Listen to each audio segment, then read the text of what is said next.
One of the most awaited video है from यज्ञा and that is on SIFs. SIF समझने से पहले हमें ना लॉन्ग शॉर्ट स्ट्रैटेजी समझनी बहुत जरूरी है। अब इसके एडवांटेज क्या है? तो डाउन साइड प्रोटेक्शन है मेजर एडवांटेज। नीचे गिरती हुई मार्केट में भी पैसा कमाया मैंने। हम कह रहे हैं मार्केट गिरेगी, शॉर्ट कर रहा हूँ और मार्केट बढ़ गई तो ठीक है, म्यूचुअल फंड हाउसेज ही SIF लॉन्च कर सकते हैं। अब समझते हैं AIFs के टाइप। लेवरेज मतलब आप लोन लेके इन्वेस्ट नहीं कर सकते। लॉन्ग शॉर्ट कोई स्ट्रैटेजी नहीं है। AIFs पे है ऑलरेडी बहुत सारे लॉन्ग शॉर्ट फंड्स हैं। तो मेरे पास 10 लाख हैं तो मैं करूँ क्या इन्वेस्ट इसमें? तो सबसे पहला क्वेश्चन यही है।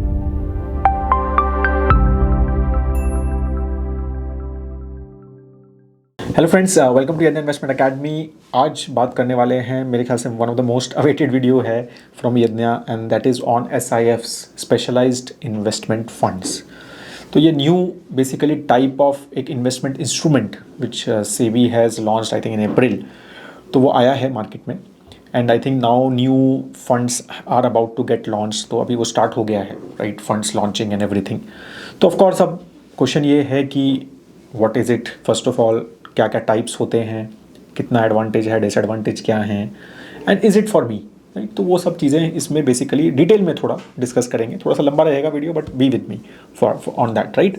तो सबसे पहले SIF समझने से पहले हमें ना लॉन्ग शॉर्ट स्ट्रैटेजी समझनी बहुत ज़रूरी है, क्योंकि ये वर्ड जो है ना बहुत बार यूज़ होगा इस पूरे वीडियो में। Long short what is long short, right. तो वो समझते हैं पहले। शॉर्टिंग पता है आपको, शॉर्ट सेल पता है क्या होता है? तो आई एम अज्यूमिंग आप सबको थोड़ा बहुत आइडिया है। जस्ट क्विकली बता रहा हूँ। Short cell is basically, short cell मतलब कि आपने ऐसी चीज़ सेल कर दी जो आपके पास है ही नहीं, तो वो बेसिकली शॉर्ट सेल होता है। मतलब बेसिकली क्या है कि अगर XYZ कोई स्टॉक है, एक इन्वेस्टर या फिर एक एनालिस्ट या फिर फंड मैनेजर का एक्सपेक्टेशन है कि ये स्टॉक आज नीचे जाएगा। कोई भी नेगेटिव न्यूज़ होता है टैरिफ्स में, जैसे भाई एक्सपेक्टेड था कि टैरिफ्स लगे थे तो जेम्स एंड ज्वेलरी के स्टॉक्स या टेक्सटाइल स्टॉक्स नीचे गए, ठीक है, वो एक्सपेक्टेड था। जैसी अनाउंसमेंट हुई कि भाई ये तो गिरेंगे, राइट। तो इस तरह की कई बार एक्सपेक्टेशन रहती हैं जो काफ़ी अच्छे चांसेस होते हैं कि भाई वो गिरेगा। अब जब वो गिरता है तो हम क्या कर सकते हैं कि भाई अगर शॉर्ट सेलिंग में क्या होता है कि यू सेल इट, ठीक है, इनिशियली ओनली, कि आप बोलो कि यार मैंने ना फटाफट सेल कर दिया, अब मेरा तो लगता है मुझे और नीचे जाएगा ये, और उसके बाद आई विल बाय जब वो नीचे जा चुका है। तो सपोज 100 रुपीज़ का स्टॉक है, ठीक है, मॉर्निंग में, और हमें है कि भाई नीचे गिरेगा ये, आज 97 पे आ जाएगा। तो आपने 100 पे बेच दिया उसको, ठीक है, और वो 97 पे आ गया। उसके बाद आपने स्क्वायर ऑफ कर लिया, 97 का खरीद लिया। समझ गए? तो क्या बेनिफिट हुआ? 100 का बेचा था, 97 में खरीदा, 3 रुपये का बेनिफिट। तो ये शॉर्ट सेलिंग होती है मोटा मोटा। अगर अब ये जो शॉर्ट सेलिंग है, अगर हम इंट्राडे में होती है या फिर ये फ्यूचर्स एंड ऑप्शंस में एक लंबा टाइम पे भी शॉर्ट सेल हो सकता है, तो ये शॉर्ट सेल होता है। अब लॉन्ग शॉर्ट क्या होता है? लॉन्ग शॉर्ट होती है कि एक ऐसी स्ट्रैटेजी जिसमें लॉन्ग ओनली मतलब मैंने स्टॉक बाय किया, लॉन्ग टर्म थॉट प्रोसेस है, ये स्टॉक अच्छा करेगा, ठीक है, कि भाई ये तो इन्वेस्टमेंट किए है मैंने, तो क्वार्टर रिजल्ट्स अच्छे आएंगे, fundamental analysis based, even technical analysis based, but typically एक बाय किया है अजम्पशन कि बढ़ेगा एक्सपेक्टेशन होता है तो वो लॉन्ग ओनली माना जाता है। गिरेगा एक्सपेक्टेशन होता है वो शॉर्ट माना जाता है, शॉर्ट सेल माना जाता है। समझ गए? अब इन दोनों को कंबाइन कर दिया जाए तो होता है लॉन्ग शॉर्ट मतलब मैं कुछ स्टॉक्स में लॉन्ग हो सकता हूँ, कुछ स्टॉक मुझे लगता है ये तो अच्छी वैल्यूएशन पे है, अच्छा स्टॉक है, ये आगे बढ़ेगा, तो मैं उसमें लॉन्ग हो रहा हूँ, मतलब मैं उसको बाय कर रहा हूँ।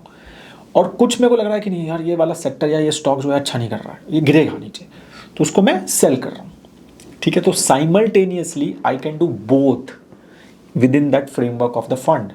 मैं लॉन्ग भी जा रहा हूँ, मैं शॉर्ट भी जा रहा हूँ, मैं सेम फंड पे लॉन्ग शॉर्ट भी जा सकता हूँ। मैंने लॉन्ग लिया हुआ है लेकिन कोई रीज़न से, TCS लिया है मैंने, H1B वीज़ा के चक्कर में गिर रहा है, ठीक है, मुझे लग रहा है यार अभी शॉर्ट टर्म में तो ये गिर रहा है, तो मैं क्या कर रहा हूँ, मैं सेल कर रहा हूँ, राइट, शॉर्ट सेल कर रहा हूँ, ठीक है। तो I will keep on buying at lower prices.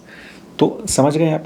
तो ये भी हो सकता है कि मैं सेम स्टॉक को लॉन्ग भी हूँ, शॉर्ट भी हूँ, हो सकता है। बट टिपिकली जो स्ट्रैटेजी रहती है वो ये होता है कि एक पर्टिकुलर चीज़ पे मैं बाय कर रहा हूँ, एक पर्टिकुलर सेक्टर या स्टॉक को, और एक दो स्टॉक मेरे को लगता है कि इसको मैं सेल कर रहा हूँ, ठीक है। तो ये साइमल्टेनियसली दोनों चीज़ें एक साथ। अब इसके एडवांटेज क्या है? तो डाउन साइड प्रोटेक्शन है मेजर एडवांटेज, कि भाई जब मार्केट्स नीचे गिर रही हैं तो मैं शॉर्ट के थ्रू, मार्केट नीचे गिर रही है, ठीक है, मैं शॉर्ट कर रहा हूँ उसको, तो मैं बेनिफिट ले रहा हूँ। मतलब मैं 100 रुपये का इंडेक्स है अगर, और 100 पे बेच रहा हूँ, 97 पे नीचे जा रहा है, मुझे पता ही नहीं, मतलब पता इन द सेंस कि मैं एक्सपेक्ट कर रहा हूँ उसको नीचे जाने का, पता किसी को कुछ नहीं होता। तो मैं उसको 97 पे खरीद लूँगा, तो मुझे 3 रुपये का बेनिफिट हो गया। नीचे गिरती हुई मार्केट में भी पैसा कमाया मैंने, ठीक है, तो डाउन साइड प्रोटेक्ट हो गया। तो मतलब मेरे पास ऑप्शन तो है। तो लॉन्ग शॉर्ट स्ट्रैटेजी में इन फंड मैनेजर के पास ऑप्शन होता है शॉर्ट करने का, ठीक है, कि मेरे पास ऑप्शन तो है, गिर रही है मार्केट, मेरे को लग रहा है कि गिरेगी, तो मैं शॉर्ट करके पैसा कमा रहा हूँ, ठीक है। तो डाउन साइड प्रोटेक्शन, गिर रही है मार्केट फिर भी पैसा बन रहा है, ठीक है। फिर भाई रिस्क थोड़ा सा कम किया जा सकता है ना, कि मार्केट गिर रही है तो मैं पैसा कमा रहा हूँ। फिर प्रॉफिट इन एनी मार्केट, भाई आप किसी भी मार्केट में पैसा कमा सकते हो, तो ये एडवांटेज है उसमें, ठीक है। और पोर्टफोलियो जो है वो थोड़ा सा भाई डाइवर्सिफिकेशन, क्या डाइवर्सिफिकेशन इन द सेंस कि भाई मैं सिर्फ उठती हुई मार्केट में ना पैसा कमाऊँ, गिरती हुई मार्केट में भी थोड़ा कमाऊँ, ठीक है। तो वो लॉन्ग शॉर्ट है, भाई मैं उठती हुई भी कमा रहा हूँ क्योंकि मैंने कुछ लॉन्ग लिया है, और मैं शॉर्ट भी कर रहा हूँ, तो मैं नीचे गिरती हुई मार्केट में भी कमा रहा हूँ। अब उसके डिसएडवांटेजेस भी, अब डिसएडवांटेज बता देता हूँ। डिसएडवांटेज ये है कि भाई फंड मैनेजर की स्किल बहुत इंपॉर्टेंट है। हम कह रहे हैं मार्केट गिरेगी, शॉर्ट कर रहा हूँ, और मार्केट बढ़ गई तो भाई मैंने 100 रुपये में बेचा, मार्केट वो चला गया 102, तो मैं 100 पे बेच रहा हूँ, 102 पे खरीद रहा हूँ, तो नुकसान हो गया, समझ रहे। तो भाई अब ये एक्सपेक्टेशन और ये सारी चीज़ें बहुत इंपॉर्टेंट है। शॉर्ट जब करूँगा ना जब एक अच्छे चांसेस हैं कि हाँ गिरेगी, लेकिन market can be unpredictable, right. So fund manager skill जो होती है ना वो बहुत ज़्यादा डिपेंड है। भाई अच्छा फंड मैनेजर है तो वो शॉर्ट करके पैसा कमा सकता है, लेकिन नुकसान भी कर सकता है, उल्टा भी हो पाए कि मार्केट ऊपर जा रही है, ठीक है, और मैं शॉर्ट करके नुकसान कर रहा हूँ, तो ये भी हो सकता है, समझ रहे। तो ये सारी चीज़ अब फंड मैनेजर के ऊपर, फंड मैनेजर का अब इसमें एक्शन ज़्यादा है कि भाई उसको लॉन्ग तो ठीक है, शॉर्ट में तो एक्शन ज़्यादा है ना, शॉर्ट करना है, ध्यान रखना है, स्किल इंपॉर्टेंट है। तो एक्सपेंस रेशियो टिपिकली इन तरह के फंड्स के ज़्यादा रहते हैं, ठीक है। और मार्केट अगर वॉलेटाइल ज़्यादा नहीं है, ऊपर ही जा रही है टिपिकली, तो अगर आप लॉन्ग ओनली पोर्टफोलियो में हैं तो आप पैसा कमाएंगे कि इस मार्केट अच्छा खासा भाई रैली है 2024 की तरह या 2021 की तरह अच्छी खासी रैली चल रही है, और मैं शॉर्ट करके बैठा हूँ कुछ तो नहीं चल रहा भाई, तो वो लॉन्ग ओनली वाले तो पैसा कमा रहा है जिसने 90 या 100% जो लॉन्ग में है, और मैं जो शॉर्ट करके बैठा हूँ या शॉर्ट कर रहा हूँ तो मेरा नुकसान हो रहा है, ठीक है। तो वो सारे नुकसान हो सकते हैं, तो there are advantage, there are disadvantages. समझ गए आप, लॉन्ग शॉर्ट समझ गए। अब हम SIF समझते हैं। तो SIF जो है ना, ये एक फंड स्ट्रक्चर क्रिएट किया सेबी ने अप्रैल 2025 में, 1 अप्रैल को आई थिंक ये नोटिफिकेशन आया कि भाई हम ये SIF लॉन्च कर रहे हैं। अभी with in the mutual fund framework है, ठीक है। म्यूचुअल फंड हाउसेज ही SIF लॉन्च कर सकते हैं, पहली बात, और कोई नहीं कर सकता। मैं यज्ञा को अगर SIF का लाइसेंस चाहिए तो ऐसा नहीं मिलेगा, मेरे को पहले म्यूचुअल फंड का लाइसेंस लेना पड़ेगा, फिर मैं SIF लाइसेंस ले सकता हूँ, ठीक है। तो इसीलिए म्यूचुअल फंड कर सकते हैं, ठीक है। तो इसलिए काफ़ी स्ट्रॉन्ग ओवरसाइट है, ठीक है। अब इसमें कॉम्प्लेक्स स्ट्रैटेजी है ना, long short is a complex strategy. Typically mutual funds में सिर्फ लॉन्ग ओनली ही होता है, शॉर्टिंग अलाउड नहीं होती म्यूचुअल फंड्स में, ठीक है। तो वहाँ पर अब नॉर्मल जैसे कोटक फ्लेक्सी कैप, पराग पारी फ्लेक्सी कैप, ये सब फंड्स, इसमें कोई शॉर्ट अलाउड नहीं है, अलाउड ही नहीं है, इनको कर ही नहीं सकते है, तो इनको लॉन्ग ही करना है, मतलब इनको इन्वेस्ट करके छोटा, हाँ इनको अगर लगता है मार्केट ओवर वैल्यूड है तो ये कैश रख सकते हैं, वो भी एक पर्टिकुलर लेवल तक, बट ये शॉर्ट नहीं कर सकते, ठीक है। तो अब जब ये शॉर्ट नहीं कर सकते हैं तो अब ये शॉर्टिंग एडिशनल एंगल आने से थोड़ी सी कॉम्प्लिकेट हो जाती है ना strategy. There are more options, flexibility बढ़ गई, बट कॉम्प्लिकेशन भी आ गई, शॉर्टिंग की कॉम्प्लिकेशन, तो there more complex and aggressive strategies, ठीक है। तो इसीलिए अब इसको SIF को एक लॉन्ग शॉर्ट के थॉट प्रोसेस से सेबी ने लॉन्च किया, ठीक है। उन्होंने कहा कि ठीक है भाई, हम एक ऐसी कैटेगरी लॉन्च कर रहे हैं जिसमें शॉर्टिंग अलाउ है, मेजरली, मोटा मोटा ये मेजरली डिफरेंशिएशन है अगर म्यूचुअल फंड और SIF में डिफरेंस देखोगे तो, ठीक है। तो इसीलिए इसका लिए सेपरेट लाइसेंस नहीं चाहिए, म्यूचुअल फंड लाइसेंस के अंडर ही SIF कर सकते हो, मतलब म्यूचुअल फंड वालों को एक सेपरेटली अप्रूवल चाहिए SIF लॉन्च करने का, बट आप डायरेक्टली SIF नहीं कर सकते, ठीक है। तो ये सारी डिफरेंस है। अब हम थोड़ा सा और समझ लेते हैं कि फाइनली SIF में, PMS में, AIF में और म्यूचुअल फंड में डिफरेंस क्या है, ठीक है। तो अब AIF जो यहाँ ले रहा हूँ मैं, कैटेगरी 3 AIF ले रहा हूँ। अब आपको हो गया AIF कैटेगरी 3 क्या होता है, तो AIF का वीडियो देख लेना मेरा, ठीक, उसमें अच्छे से समझाया हुआ है कैटेगरी 1, कैटेगरी 2, कैटेगरी 3 में ही ये सब शॉर्टिंग, ठीक है, और लेवरेज वगैरह अलाउड होता है। कैटेगरी 1 और कैटेगरी 2 तो थोड़े से वेंचर कैपिटल या रियल एस्टेट टाइप के फंड्स होते हैं, वो थोड़ा डिफरेंट टाइप होता है। Category 3 he is the right comparison with the SIF या म्यूचुअल फंड्स। कैटेगरी 1, कैटेगरी 2 तो बिल्कुल different, private equity, venture capital thought process रहता है उसमें, ठीक। तो SIF जो है उसमें एक तो मिनिमम 10 लाख रुपीज़ की इन्वेस्टमेंट चाहिए, 10 लाख रुपए से कम आप इन्वेस्ट नहीं कर सकते कोई भी SIF फंड में, ये सेबी का मैंडेट है, ठीक है। म्यूचुअल फंड में तो हम 100 रुपये भी कर सकते हैं ना, 100 रुपये की SIP भी लग जाती है आजकल तो, ठीक है। तो म्यूचुअल फंड में वो है कि वहाँ रिटेल, प्योर रिटेल ओरिएंटेशन है, ठीक है, मतलब रिटेल से लेके कोई भी कर सकता है, 100 रुपये कर सकते हैं। अब 100 से करना है या आपको 10 करोड़ करना है, आपके ऊपर है। PMS में मिनिमम 50 लाख है, वो आप सबको पता है। PMS is portfolio management services, right. Customisation थोड़ी ज़्यादा है भाई, एक पर्टिकुलर लेवल पे एक पर्टिकुलर इन्वेस्टर के लिए भी कस्टमाइज कर सकते हैं पोर्टफोलियो को, और थोड़ी फ्लेक्सिबिलिटी ज़्यादा है भाई, कैटेगराइजेशन वगैरह कुछ नहीं है, ठीक है। किसी को स्मॉल मिड कैप, अब जैसे म्यूचुअल फंड में स्मॉल कैप फंड अलग है, मिड कैप अलग है, बट आपको small mid cap fund launch करना है तो आप PMS में कर सकते हैं वो चीज़, और भी चीज़ें, बहुत सारी चीज़ें आप मतलब वहाँ पर थोड़ा सा एक कस्टमाइज्ड पोर्टफोलियो लॉन्च कर सकते हैं। अब ऑल्टरनेटिव इन्वेस्टमेंट फंड कैटेगरी 3 है जो बोल रहा हूँ, ये it's like a hedge fund, तो यहाँ पर बहुत ज़्यादा फ्लेक्सिबिलिटी है, ठीक है। यहाँ sophisticated derivative strategy, trading strategies आप कर सकते हैं। यहाँ पर तो लेवरेज भी ले सकते हैं, मतलब लोन लेके भी इन्वेस्ट कर सकते हैं, वो भी अलाउड है, ठीक है। तो यहाँ पर काफ़ी ज़्यादा फ्लेक्सिबिलिटी ज़्यादा दे रखी है। यहाँ पर आप स्टार्टअप्स में भी पैसा डाल सकते हैं, प्री आईपीओ में भी डाल सकते हैं, रियल एस्टेट में भी पैसा डाल, बहुत सारे ऑप्शंस के एआईएफ कैटेगरी 3 को थोड़े बहुत फ्लेक्सिबिलिटी दी है। इसलिए मिनिमम इन्वेस्टमेंट कितना है, 1 करोड़। तो AIF category 3 minimum 1 crore, PMS 50 lakh, SIF 10 lakh, mutual fund 100 रुपये, ठीक है, समझ गए अब। रेगुलेटरी ओवरसाइट क्योंकि म्यूचुअल फंड फ्रेमवर्क के अंदर है, म्यूचुअल फंड और एसआईएफ तो बहुत हाई है, मतलब एमएफ में बहुत ज़्यादा रेगुलेटरी उनके मतलब कंप्लायंसेस बहुत स्ट्रांग होते हैं। पीएमएस में भी और एआईएफ में भी होते हैं, रिलेटिवली कम होते हैं, वहाँ पर भी बहुत है वैसे तो, ठीक। तो ट्रांसपेरेंसी भी इस वजह से एसआईएफ और एमएफ में थोड़ी ज़्यादा है। अब जैसे एआईएफ कैटेगरी 3 वालों को कोई डेली एनएवीज दिखाने की ज़रूरत नहीं है, डेली आपको एआईएफ का परफॉर्मेंस ही चेक करने में मतलब मारामारी हो जाएगा, देखने में कि क्या है उसका performance. It's not easy to get information about the performance of AIF, but ये सब चीज़ें आपको एमएफ में और एसआईएफ में वो कंपलसरी ट्रांसपेरेंसी बहुत हाई रखी है। अब टैक्सेशन, तो एसआईएफ का taxation is very similar to mutual fund, same, मतलब सिमिलर क्या, सेम। तो इक्विटी एसआईएफ है तो equity taxation like mutual fund का होता है, सेम है बिल्कुल, ठीक है, कोई डिफरेंस नहीं है। पीएमएस में थोड़ा सा डिसएडवांटेज क्या रहता है, जो भी आप बाय सेल कर रहे हैं तो आपको एट अ इन्वेस्टर लेवल वो टैक्स देना है, ठीक है, मेरे को। बट म्यूचुअल फंड हाउसेस का बेनिफिट क्या है, म्यूचुअल फंड मैनेजर कोई बाय सेल कर रहा है, ठीक है, कोई स्टेप कर रहा है बाय, उसको कोई टैक्स नहीं देना होता। टैक्स सिर्फ मेरे को देना है, मैं अगर बाय सेल कर रहा हूँ, मतलब इन्वेस्टर को देना है, फंड मैनेजर को टैक्स नहीं देना होता। बट पीएमएस में क्योंकि भाई on my behalf he is doing changes, तो मुझे टैक्स देना है। एआईएफ में भी ऐसा ही है, फंड मैनेजर टैक्स देता है, मुझे नहीं देना होता, वहाँ थोड़ा डिफरेंस ये है। बट टैक्सेशन मोस्टली एमएफ से ज़्यादा ही होता है पीएमएस में, एआईएफ में, ठीक है। अगर हम कैलकुलेट करें तो ज़्यादा होता है। इसके ऊपर अगर आपको लगता है ना कि वीडियो बनाना चाहिए मुझे सिर्फ टैक्स पर्सपेक्टिव से एआईएफ इन सब चीज़ों पे, तो सोचते हैं इस बारे में, लिखना नीचे, ठीक है। तो एसआईएफ और एमएफ का टैक्सेशन इज एडवांटेजियस टैक्सेशन है, मेजरली ये बताना चाह रहा हूँ मैं। लेवरेज मतलब जैसे मैंने कहा लोन अलाउड है क्या, लोन लेके इन्वेस्टमेंट अलाउड नहीं है एसआईएफ में, म्यूचुअल फंड में भी नहीं होती, पीएमएस में भी नहीं होती, एआईएफ कैटेगरी 3 में अलाउड होती है, ठीक है। 200% तक, ठीक है, ग्रॉस पे वो अपना लोन ले सकते हैं, ठीक है, यहाँ नहीं होती।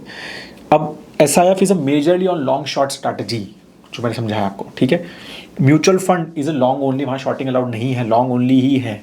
पीएमएस भी लॉन्ग ओनली है, वहाँ पर भी शॉर्टिंग अलाउड नहीं होती, पीएमएस में भी।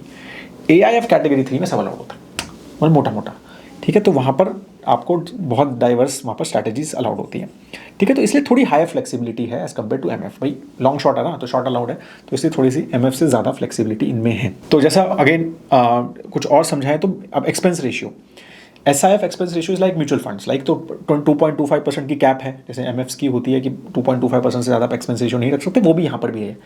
परफॉर्मेंस बोनस का कोई चक्कर नहीं, परफॉर्मेंस फी का कोई चक्कर नहीं है एसआईएफ में। पीएमएस में टिपिकली आप परफॉर्मेंस फीस देते हैं, एआईएफ कैटेगरी 3 में भी आप टिपिकली परफॉर्मेंस फीस देते हैं, बिकॉज एचएनआईज वगैरह उस थॉट प्रोसेस से बना है।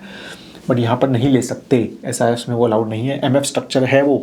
तो फ्लैट एक्सपेंस रेशियो, मान लो 2% एक्सपेंस रेशियो, तो फ्लैट 2% काटेंगे, उसके ऊपर कोई फीस नहीं है, ठीक है। बाकी 25%, जैसे मैंने बताया 25% तक आप जो है शॉर्टिंग कर सकते हैं on the net asset. 1000 crore का फंड है एसआईएफ मान लो, तो 250 करोड़ रुपए तक की शॉर्टिंग अलाउड है, मैक्सिमम है वो, मिनिमम का कोई चक्कर नहीं। 0% भी ठीक है, ठीक है। 250 करोड़ रुपए तक की शॉर्टिंग अलाउड है ऑन एसआईएफ, ठीक है। बाकी एमएफ और पीएमएस में तो अलाउड ही नहीं है, ठीक है। तो वो तो हेज ही कर सकते हैं, बस अगर शॉर्ट कर रहे हैं तो हेज करना है उनको, हेज के लिए ही वो डेरिवेटिव्स पोजीशन पे शॉर्ट कर सकते हैं, बट नॉट नेकेड पोजीशन नहीं ले सकते, ठीक है। वो और कैटेगरी एआईएफ कैटेगरी 3 को तो और भी ज़्यादा शॉर्टिंग अलाउड है, उनको और भी ज़्यादा ऑप्शन है, तो 25% की वहाँ पर कोई लिमिट नहीं है। अब समझते हैं एआईएफ्स के टाइप। तो 3 मोटे मोटे टाइप हैं, जैसे एमएफ्स के हैं, इक्विटी, डेट और हाइब्रिड, 3 एआईएफ हैं। हर 3 मोटी मोटी कैटेगरी में इक्विटी के 3 सब टाइप्स हैं, डेट के 2 सब टाइप्स हैं, हाइब्रिड के 2 सब टाइप्स हैं, ठीक है। तो टोटल 3, 2, 2 7 कैटेगरीज हैं टोटल, ठीक है। 7 कैटेगरी में मतलब 7 ही फंड एक म्यूचुअल फंड हाउस इसके पास एसआईएफ का अप्रूवल है, 7 ही फंड एसआईएफ में लॉन्च कर सकता है एक फंड हाउस, मतलब एक कैटेगरी, एक सब कैटेगरी में एक फंड, ठीक है। अब समझाता हूँ क्या क्या है। तो इक्विटी लॉन्ग शॉर्ट, राइट, तो ये सबसे क्या कहते हैं कैटेगरी है जो सबसे कॉमनली होने वाली है। इसमें मिनिमम 80% इक्विटी आपको रखना है, एज ए फंड मैनेजर, ठीक है। तो बिल्कुल क्लियर मैंडेट है, 80% तक इक्विटी रिलेटेड इंस्ट्रूमेंट रखने हैं, 25% तक वो तो सबका सेम ही है, तो 25% शॉर्टिंग अलाउड है, ठीक है, वो सब सेम है, तो मैं रिपीट नहीं करने वाला, सारी कैटेगरीज में सब में सेम है, 25% अलाउड है। ओपन एंडेड और इंटरवल स्कीम भी लॉन्च कर सकते हैं, ओपन एंडेड भी कर सकते हैं, कभी भी आप इन्वेस्ट कर सकते हैं, कभी भी एग्जिट ले सकते हैं, वो है। इंटरवल मतलब आप एक पर्टिकुलर टाइम पे भी उसको ओपन कर सकते हैं कि आज अलाउ किया, एनएफओ किया, ठीक है, फिर 6 महीने के बाद मैंने फिर से सब्सक्रिप्शन अलाउ किया, बीच में नहीं किया, वो कर सकते हैं। रिडेम्पशन फ्रीक्वेंसी डेली, ठीक है, डेली आप रिडेम्पशन करवा सकते हैं, जैसे एमएफ्स में होता है वैसा रिडेम्पशन डेली हो सकता है, ठीक है। तो वो मैंडेट है बाय सेबी, तो कि भाई डेली ही रखना है, तो मैं आज मतलब डेली रिडेम्पशन कर सकता हूँ। फिर दूसरी कैटेगरी है equity x top 100 long short. X top 100 मतलब समझ गया, एक्सक्लूसिव 100 को हटा दो, मतलब टॉप 100 हटा दो, small mid cap basically mutual, it's like a small mid cap mutual fund, like small mid cap SIF है ये। तो उसमें टॉप 100 स्टॉक्स में आप इन्वेस्ट नहीं कर सकते, कितना 65% पैसा मिनिमम स्मॉल मिड कैप में डालना है, बाकी 35% डालो लार्ज में, कोई दिक्कत नहीं है, ठीक है। 65% minimum small and mid cap दोनों मिला के, ठीक है, 65% इन्वेस्टमेंट करनी है, वही सेम 25% शॉर्ट अलाउड है, open ended interval same daily की फ्रीक्वेंसी। फिर सेक्टर रोटेशन लॉन्ग, हाँ ये इंटरेस्टिंग है, एक थीमेटिक टाइप का लॉन्ग शॉर्ट किया है। अब इसमें क्या है, देखो इसमें उन्होंने बोला है कि भाई आप मैक्सिमम 4 सेक्टर का ये फंड लॉन्च कर सकते हो, मतलब इस फंड में आप डिफाइन करोगे कि यार ये 4 सेक्टर में मैं इन्वेस्ट करूंगा, 4 सेक्टर, अब सेक्टर आप डिफाइन करो, क्योंकि सेक्टर की कोई स्टैंडर्ड डेफिनेशन नहीं है, ठीक है, तो आप डिफाइन करो। तो 80% पैसा आपका उन 4 सेक्टर मैक्सिमम है, वो 1 में भी कर सकते हो, 2 भी, 3, 4 भी, ठीक है। तो एक फंड भी मतलब एक सेक्टर भी कर सकते हो, ऑटो में करना है वो भी कर सकते हो आप, इस अंडर इस कैटेगरी में सेक्टर रोटेशन लॉन्ग शॉर्ट, ठीक है। तो मैक्सिमम 4 सेक्टर कर सकते हो, 80% पैसा इक्विटी एंड इक्विटी रिलेटेड। अब इक्विटी रिलेटेड क्या होता है, आरईआईटी भी अब इक्विटी रिलेटेड है, ठीक है, और जो हम बोलते हैं ना आर्बिट्राज फंड्स, ठीक, तो आर्बिट्राज जिस तरह के हेज करके वो भी इक्विटी रिलेटेड है, ठीक है, तो वो सब इक्विटी। तो 80% तक आप आरईआईटी ले सकते हैं, स्टॉक ले सकते हैं, या फिर वो आर्बिट्राज वाला चीज़ें कर सकते हैं, तो वो अलाउड है, बट मैक्सिमम 4 सेक्टर में। 25% जो शॉर्ट, इसमें जो थोड़ा सा डिफरेंस ये है कि 25% शॉर्ट पर सेक्टर स्पेसिफिक है। अगर 4 सेक्टर लिए तो ऐसा नहीं है कि एक सेक्टर पे शॉर्ट कर रहा हूँ और 3 सेक्टर को लॉन्ग कर रहा हूँ, एक सेक्टर पूरा शॉर्ट है, वो अलाउड नहीं है। हर सेक्टर, अगर 4 लिए हैं, हर सेक्टर में मैक्सिमम 25% ही शॉर्ट अलाउड है। सेक्टर स्पेसिफिक यहाँ पर स्पेसिफिक लिमिट है, तो वो समझ लेना, ठीक है। बाकी ओपन एंडेड और सब सेम है। अब डेट ओरिएंटेड में थोड़ा सा डिफरेंस है, वहाँ पर भी डेट है, ठीक है, इन्वेस्टमेंट इन डेट इंस्ट्रूमेंट, जैसे उसमें इक्विटी है तो ये डेट है, तो ये तो प्योर डेट में ही डालना है, यहाँ पर वो कोई चक्कर नहीं है कि 80% 90% को कोई चक्कर नहीं, डेट में ही रखना है पैसा। आप शॉर्ट यहाँ पर भी कर सकते हैं 25% तक on the exchange traded debt derivatives में, आप शॉर्ट 25% यहाँ पर भी कर सकते हैं, बट अगेन बहुत ज़्यादा यहाँ पर मतलब शॉर्टिंग का बहुत ज़्यादा शायद बेनिफिट नहीं होगा, but we will have to see like I said. हाँ, यहाँ पर एक बेनिफिट है कि वंस इन अ वीक आप रिडेम्पशन अलाउ कर सकते हैं, ठीक है, तो वो ऑप्शन सेबी ने दिया है कि भाई आपको वंस इन अ वीक करना है तो यहाँ कर लो, आपको twice in a week, thrice in a week तो कर ही सकते हो, वो तो अच्छी बात है, लेकिन आपको करना है वंस इन 2 वीक्स नहीं कर सकते, मतलब once in a week minimum आपको रिडेम्पशन फ्रीक्वेंसी रखनी है डेट में, वो सेबी ने बोला है। फिर सेक्टर डेट लॉन्ग शॉर्ट भी है कि मिनिमम 2 सेक्टर्स जो हैं वो आप long short debt instrument launch, मतलब डेट इंस्ट्रूमेंट में इन्वेस्ट करें, मिनिमम 2, मैक्सिमम कितने भी हो सकते हैं, बट मिनिमम 2। और 75% एलोकेशन एक सेक्टर में मैक्सिमम रखना है, ऐसा नहीं है कि भाई मैंने 2 ले लिए उसमें से एक 95 कर लिया और एक 5 कर लिया, वो नहीं। सो 75% से ज़्यादा एक सेक्टर में नहीं कर सकता, ठीक है। वही 25% का सेम वही है, क्या कहते हैं, शॉर्ट है और वंस इन अ वीक की रिडेम्पशन है।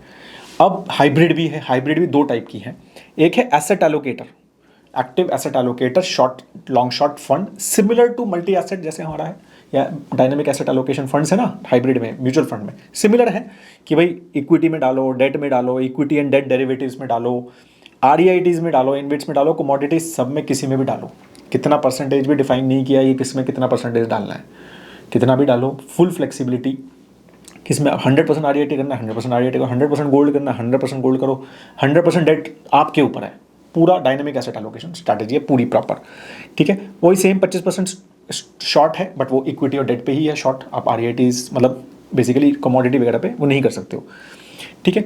और यहाँ पर सेबी ने कहा है कि 2 टाइम्स इन अ वीक आपको रिडेम्पशन फ्रीक्वेंसी मिनिमम देनी है, मतलब 2 हफ्ते में 2 बार रिडेम्पशन अलाउ करनी है। अभी म्यूचुअल फंड से अलग है, म्यूचुअल फंड में डेली रिडेम्पशन होता है, वहाँ पर ऐसा नहीं है कि भाई 2 टाइम करनी है 1 टाइम करनी है, तो यहाँ पर ये सब है। डेट में आप हफ्ते में 1 ही बार रिडेम्पशन अलाउ कर सकते हो, यहाँ पर हाइब्रिड में हफ्ते में 2 बार तो मिनिमम करना ही है, आपको 5 बार करनी है, मतलब एवरीडे करनी है, आपकी मर्जी है।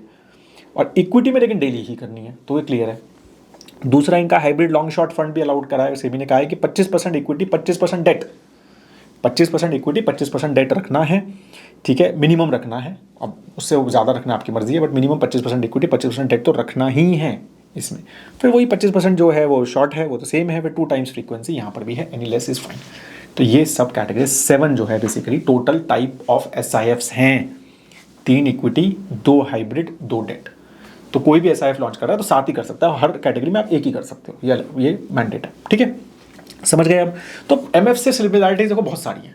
एक तो टैक्सेशन सेम है MF जैसा, SIP STP SWP 10 लाख रुपए एक बार इन्वेस्ट कर दो, उसके बाद 5,000 रुपए की SIP करो, 1,000 रुपए की, मतलब वो तो फंड के ऊपर है, 1,000 रुपए की SIP करवानी करेगा, कोई दिक्कत नहीं। मिनिमम 10 लाख रुपए डालने हैं, उसके बाद SIP 1,000 रुपए की कर सकते हो, उसके बाद आप SWP भी कर सकते हो, STP भी कर सकते हो, वो सब ऑप्शंस आपको म्यूचुअल फंड का वो बेनिफिट मिल रहा है आपको। डायरेक्ट एंड रेगुलर प्लान जैसा म्यूचुअल फंड्स में होते हैं यहाँ पर भी होंगे, ठीक है, यहाँ पर भी growth and IDCW plan available होंगे। यहाँ पर भी एग्जिट लोड टिपिकली MF जैसा ही रहेगा, 3 महीने 6 महीने 1 साल जैसा, वो टिपिकली वैसा ही रहेगा। NFOs यहाँ के भी 100 रुपये 10 रुपये में आएंगे, ठीक है, तो कुछ बेनिफिट लग नहीं होता। और लेवरेज जैसे म्यूचुअल फंड में अलाउड नहीं है, तो यहाँ अलाउड। लेवरेज मतलब आप लोन लेके इन्वेस्ट नहीं कर सकते, जो कि सिर्फ AIF कैटेगरी 3 में ही अलाउड है। समझ गए MF का, ठीक है, अभी से चीज़ समझ आ गई। अब एग्जाम्पल से समझ लेते हैं कि 2 जो SIF ऑलमोस्ट लॉन्च होने वाले हैं, जिनके डॉक्यूमेंटेशन मार्केट में अवेलेबल है, तो उसके बारे में बात करते हैं। एक है हाइब्रिड लॉन्ग शॉर्ट, ठीक है, तो हाइब्रिड लॉन्ग शॉर्ट क्या समझा था हमने कि भाई मिनिमम 25% इक्विटी, मिनिमम 25% डेट, समझा था ना, तो वही है यहाँ लिखा है, देखो equity and equity related. Again बार बार समझा रहा हूँ, इक्विटी रिलेटेड इंस्ट्रूमेंट में REIT भी अब आता है, ये अभी रिसेंट सर्कुलर है, ठीक है। तो इक्विटी रिलेटेड इंस्ट्रूमेंट में REIT भी है, स्टॉक्स भी हैं, और बाकी वो जो आर्बिट्राज वाला जो चक्कर है वो भी है। तो मिनिमम 25% तो इक्विटी है ही, और मैक्सिमम 75 तक ही जा सकता है, क्योंकि मिनिमम 25% डेट है, ठीक है, और 75% डेट जा सकता है। फिर इन्होंने कहा है कि भाई अनहेज्ड डेरिवेटिव मतलब शॉर्ट एक्सपोजर 25% है, वो तो सब जगह वैसा ही है, सब जगह वही है। फिर REIT इन बिटवीन मैक्सिमम 20%। अब REIT एज अ सेड ये जब का फ्रेमवर्क है जब REIT को इक्विटी नहीं माना था, अब इनविट ही है जो मैक्सिमम 20% है, REIT तो अब इक्विटी जैसा है। फिर सिक्योरिटीज लेंडिंग अलाउड होती है SIF को, मतलब वो अपनी सिक्योरिटीज को लेंड कर सकते हैं दूसरे को, वो लोन नहीं ले सकते, दे सकते, समझ गए। तो उसका कुछ इंटरेस्ट मिलता है, थोड़ा बेनिफिट मिलेगा, थोड़ा सा एक्स्ट्रा रिटर्न्स मिलते हैं, जो MFs को शायद अलाउड नहीं है। मैंने बहुत डिटेल समझा, बट मेरे को नहीं लगता कि MFs को अलाउड है। तो यहाँ पर 20% तक अपने एसेट आप लोन दे सकते हो, ठीक है। SLBM फ्रेमवर्क जो होता है ना, सिक्योरिटीज लेंडिंग वाला, तो उसमें, ठीक है। तो अब 1,000 करोड़ का फंड है, तो 200 करोड़ का लोन बेसिकली वो उसके अंडर लेंडिंग दे कर सकता है। अप टू 30% इन्होंने लिखा है कि भाई आप ओवरसीज सिक्योरिटी में भी डाल सकते हो, इनके जो फ्रेमवर्क में, कि 30% मैं ओवरसीज में भी डाल सकता हूँ, ठीक है। हेजिंग पर्पज से जो आर्बिट्राज वाला है वो 100% इक्विटी तक ले सकता हूँ, इक्विटी जो एक्सपोजर है उसका। फिर सिक्योरिटाइज डेट भी ले सकता हूँ 25% डेट पोर्टफोलियो का। और मंडे और वेडनेसडे इन्होंने कहा है कि भी रिडेम्पशन फ्रीक्वेंसी है, 2 तो बार तो करनी ही है, तो इन्होंने 2 ही रखी है। अब इसको डेली भी कर सकते हैं, इन्होंने 2 ही रखी है भाई, मंडे और वेडनेसडे को रिडेम्पशन होगी। आपने थर्सडे को रिडेम किया, मंडे को होगा, आपने फ्राइडे को रिडेम किया तो मंडे को होगा, समझ गए, ठीक है। और इसने बेंचमार्क बताया है निफ्टी 50 हाइब्रिड कंपोजिट डेट 50-50, जैसे हमारा MF में बेंचमार्क होते हैं यहाँ पर भी है। तो इन्होंने कहा है कि ये हमारा बेंचमार्क है, निफ्टी 50 हाइब्रिड कंपोजिट 50-50, मतलब 50% निफ्टी 50, 50% डेट, ठीक है। तो मतलब वो उसी मोस्टली उसी थॉट प्रोसेस से रखेगा, ये दैट्स व्हाट दे से। ऐसे क्वांट ने किया है इक्विटी लॉन्ग शॉर्ट, इसका भी डॉक्यूमेंटेशन अवेलेबल है, सेम चीज़ है। 80% तो इक्विटी रखना ही है, मैक्सिमम 100 तक रख सकते हो। इन्होंने कहा है कि डेट मैक्सिमम 20 तक रख सकते हो, REITs इन बिट्स मैक्सिमम 20 कर सकते हो। फिर यहाँ पर भी वही है कि अनहेज्ड मतलब शॉर्ट जो है वो 25% है, वो तो सबको पता है। 20% नेट एसेट, यहाँ पर भी आप ओवरसीज सिक्योरिटी कर सकते हो, 20% ऑफ ओवरसीज सिक्योरिटी अलाउड है, 80% तो इक्विटी ही अलाउड है, तो 20% ही कर सकता है, ठीक है। हेजिंग पर्पज से 100% मतलब आर्बिट्राज वाला कर सकते हो। सिक्योरिटाइज डेट 10% तक कर सकते हो। सिक्योरिटाइज लेंडिंग ये भी 20% तक इन्होंने कहा है, डेली रिडेम्पशन फ्रीक्वेंसी, क्योंकि वो तो मैंडेट ही है, इक्विटी में तो डेली ही रखनी है। और निफ्टी 500 इनका बेंचमार्क है, राइट। तो that's what they are planning. तो ये 2 फंड्स के जो है, मैंने ऐसे आई थिंक एक का तो NFO ही चल रहा है और एक जो है वो लॉन्च होने वाले हैं, ठीक है। तो ये एडलवाइज और क्वांट की सब चीज़ें डिटेल्स समझा दी है मैंने। बाकी बहुत सारे फंड्स हैं जो ये सब, बहुत सारे और भी आने वाले हैं, आई एम श्योर इन 1 और 2 मंथ्स बहुत सारे फंड्स आएंगे, सो सिमिलर फ्रेमवर्क में आएंगे, ठीक है। तो quant, Edelweiss, ITI, SDFC, SBI, DSP, बंधन, इन सबको तो शायद SIF लॉन्च का अप्रूवल मिल गया है, I am sure they are working on the launching the funds.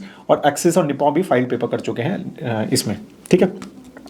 तो अब बेसिकली कर लेना चाहिए नहीं लेना चाहिए, फाइनली बात ये है ना कि भाई अब ठीक है, आपने समझा तो दिया कि इज़ इट फॉर मी। अगर मेरे पास 10 लाख रुपए हैं, पहली बात तो 10 लाख रुपए होनी चाहिए, ठीक है, इन्वेस्ट करने के लिए। तो मेरे पास 10 लाख हैं तो मैं करूँ क्या इन्वेस्ट इसमें? तो सबसे पहला क्वेश्चन यही है। तो पहले क्या था मेरा ना, ये देखो, derivative strategy to be deployed for short term exposure, short कर रहे हैं ना, लॉन्ग शॉर्ट वाला, उसमें क्या क्या मैं स्ट्रैटेजी अप्लाई करूँगा।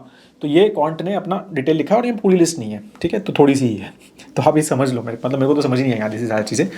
तो इससे ना कॉम्प्लिकेशन समझ आ रही है कि भाई इट्स नॉट ए इजी, ये मतलब आसान, मतलब ये ऐसा नहीं है, सिंपल स्ट्रैटेजी नहीं है, आसान मतलब आसान नहीं, सिंपल नहीं है ये। और थोड़ा यत्निया जो है ना, थोड़ा सिंपल वाले लोग हैं, ठीक है। तो इसीलिए again I am not saying no, I am not saying कि ये बिल्कुल नहीं करना। What I am saying is कि लेट्स सी, जल्दी क्या है, होने दो, कुछ टाइम दे दो, 2-3 साल का परफॉर्मेंस देखने देते हैं।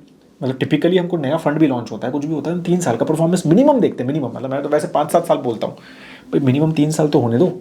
3 साल का परफॉर्मेंस देख लेते हैं, समझ लेते हैं कैसा है, क्या चल रहा है, किस टाइप के फंड्स है। अब सबकी अलग अलग शॉर्टिंग स्ट्रैटेजी होगी ना, अब मेरी अलग होगी, दूसरे फंड की अलग होगी, सब अलग अलग टाइप का रिस्क ले रहे होंगे लॉन्ग शॉर्ट में, बहुत अलग अलग टाइप से आप उसको मैनेज कर सकते हैं। भाई किसी ने 25% ही शॉर्ट रखा, किसी ने 10 रखा, किसी ने 5 रखा, किसी ने शॉर्ट कर ही नहीं रहा है, कोई ऐसा ही वैसे ही कर रहा हूँ मैं, ठीक है। तो मतलब अगेन अल्टीमेटली सब करना चाहिए क्योंकि that's what the thought process is, but अलग अलग व्यू है होगा सबका फंड हाउसेस का, that's what the expectation is, ठीक है। तो होने दो ना पहले लॉन्चेस, सारे फंड हाउसेस को आने दो, समझने दो किस तरह से लॉन्च हो रहे हैं, क्या परफॉर्मेंस आ रहा है, परफॉर्मेंस अच्छा आ रहा है, नहीं आ रहा बाकी नॉर्मल फंड से, वो भी समझ आ जाएगा। आई एम श्योर मार्केट्स बहुत अच्छा करेंगी, नहीं करेंगी उसके बेसिस पे अलग अलग मार्केट, एक आध दो साइकिल भी समझ आ जाएगी मार्केट की। तो मेरे को लगता है कि टाइम देते हैं, 2-3 साल देते हैं, फिर थोड़ा डिस्कस करेंगे। अगर अच्छा होगा, इंटरेस्टिंग होगा, जो बात होती है कि भाई डाउन साइड रिस्क प्रोटेक्ट होगा, तो बिल्कुल क्यों नहीं डिस्कस करेंगे, बिल्कुल करेंगे, इसके बारे में बात करेंगे और मे बी इंक्लूड भी करेंगे पोर्टफोलियोज में। लेकिन चीज़ें हैं, समझो, मेरे को लगता है जल्दी नहीं करते हैं। लॉन्ग शॉर्ट कोई स्ट्रैटेजी नहीं है, ऐसा नहीं है कि पहली बार आ रही है इंडिया में, एआईएफ्स में है ऑलरेडी, बहुत सारे लॉन्ग शॉर्ट्स फंड्स हैं। अगेन परफॉर्मेंसेस वगैरह उनके, क्योंकि उसमें इतना इजीली इन्फॉर्मेशन नहीं है, बट जितना मैंने देखा, जितना पढ़ा समझा, कुछ जिनके पास एआईएफ्स है, तो कोई ऐसा एक्स्ट्राऑर्डिनरी परफॉर्मेंसेस नहीं है कि भाई लॉन्ग शॉर्ट में तो यार क्या ज़बरदस्त परफॉर्मेंस आया है, ये फंड तो ज़बरदस्त कर रहा है as compare to mutual funds या as compare to normal benchmarks. कुछ नहीं दिखा ऐसा मुझे, एवरेज बता रहा हूँ मैं, एक आध दो अच्छा हो सकता है। तो इसलिए ऐसा कुछ नहीं लगा अभी तक कि लॉन्ग शॉट तो यार मतलब कि हर टाइप ज़बरदस्त कोई ऐसी स्ट्रैटेजी है कि कोई मार्केट में आई नहीं है, राइट। ऑलरेडी अवेलेबल है, एआईएफ कैटेगरी 3 के फंड्स ऑलरेडी अवेलेबल हैं। Some of the performance you can see online as well, तो आपको थोड़ा बहुत आइडिया हो जाएगा। But as I said nothing, ऐसा कुछ बहुत अलग चीज़ नहीं हो रही है। Stay, understand things and then accordingly plan, ठीक है। That is all I just wanted to tell you. If you still have any question let me know, and बाकी इसके ऊपर ऐसा है, फिर कुछ सवाल हैं, कुछ है तो आप नीचे कमेंट्स कर सकते हैं। अगर वीडियो अच्छा लगा, मतलब समझ आया अच्छे से, तो please share and subscribe and friends and family को जरूर बताएं। Thank you so much guys, have a great day, जय हिंद।